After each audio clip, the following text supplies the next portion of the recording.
because it believes in the real presence of Christ in the Eucharist, as they did from the beginning. And in the writings I'm reading, the Anglicans can refer to one theologian from the 9th century, a Benedictine monk who debated Radbertus, I forget his name, the other fellow, as proof that the real presence is false and that the true apostolic faith is what they believe in, which is just symbolism. But they can't quote anyone else, because my friend quoted nobody from those centuries. So if I was to die for the real presence in the Eucharist, I die with the greatest martyrs in the history of the church. I have no doubt about that. Now, I'm not saying I've got the courage to be a martyr, but I know if I was to be martyred for the Eucharist, I'll join the list of all the other great martyrs in the history of the church. Okay. One more question. Any more questions? My name is Jenny. Jenny.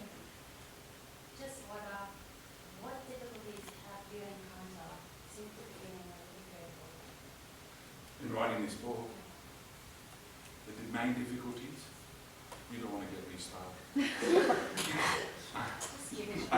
Okay. They were not with Ray's book, they were not with the theology and how to answer Ray. There wasn't a problem at all answering them. I'm sorry to say this, but if you want me to be truthful, when I'm given a manuscript written by someone and I'm reading it with the mind of an Anglican. I'm reading it with Ray Galea's mind.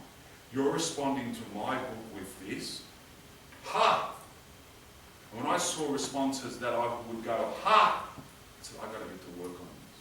Where are the sticks of dynamite? And reconstruct this. Take what's good. There's enough good there, and rebuild it. Yeah, that was the hardest bit, in all honesty, with the book. There are other problems too, getting copyright approval from